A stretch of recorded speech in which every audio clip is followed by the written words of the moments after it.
Hi there, I'm Alex Cunningham, and I'll walk you through this Notion tutorial step by step. Let's jump right in. If you're looking to seamlessly connect your Outlook calendar with Notion, so you can keep track of your schedule without switching between apps, you're in the right place. By the end of this tutorial, you'll know exactly how to link and embed your Microsoft Calendar inside Notion for easy viewing and management, all with just a few simple steps. Let's dive right in. First, you'll need to open your Outlook calendar, preferably in your web browser for the smoothest experience. We're starting here because this is where you'll find the sharing options that allow other platforms, like Notion, to access your calendar. Once you're in Outlook Calendar, look for the View menu.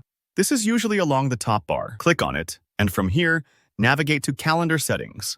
If you haven't explored these options before, don't worry.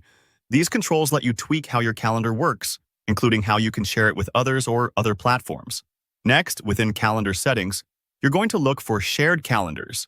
This is the section that helps you manage which calendars can be seen by others. And it's also the key area for creating a shareable link we'll use in Notion. In the Shared Calendars area, there's usually a part labeled Publish a Calendar. Here, you might see a list if you handle multiple Outlook calendars, for example, a work calendar and a personal calendar. Pick the calendar you want to link to Notion. Take a moment to make sure you're selecting the one with the appointments or meetings you actually want to display. Once selected, another drop-down will appear asking what kind of details you'd like to share. Choose View All Details. This makes sure that when the calendar shows up in Notion, you get the full experience. Every meeting, appointment, and time block. It's a good choice if you want maximum clarity inside your Notion setup. Click Publish, and Outlook will generate a special URL for your calendar. This is essentially a backstage pass that lets Notion pull in your calendar info. Go ahead and copy this URL.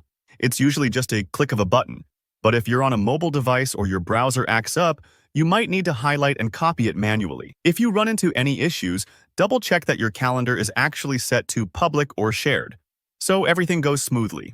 Now, we move over to Notion. Open up the page where you'd like to embed your Outlook calendar. Maybe it's your dashboard, your daily planner, or even a team workspace. Paste the URL you just copied into Notion. At first, it'll just look like a regular link, but here's the trick. After you paste the link, Notion will offer you a couple of options. Select Embed Link. This tells Notion you want to actually display the Outlook calendar right there on your page, not just link out to it. You'll see the calendar box appear, and if everything went right, it'll load up your Outlook events in a handy, scrollable window. And that's it. Your Outlook calendar is now embedded directly inside Notion. All your meetings, appointments, and events will be easy to view and just a scroll away whenever you open your Notion workspace. This integration makes planning that much easier. You won't have to toggle between apps or worry about missing updates. If this tutorial helped you get set up, go ahead and hit the like button. It really supports the channel.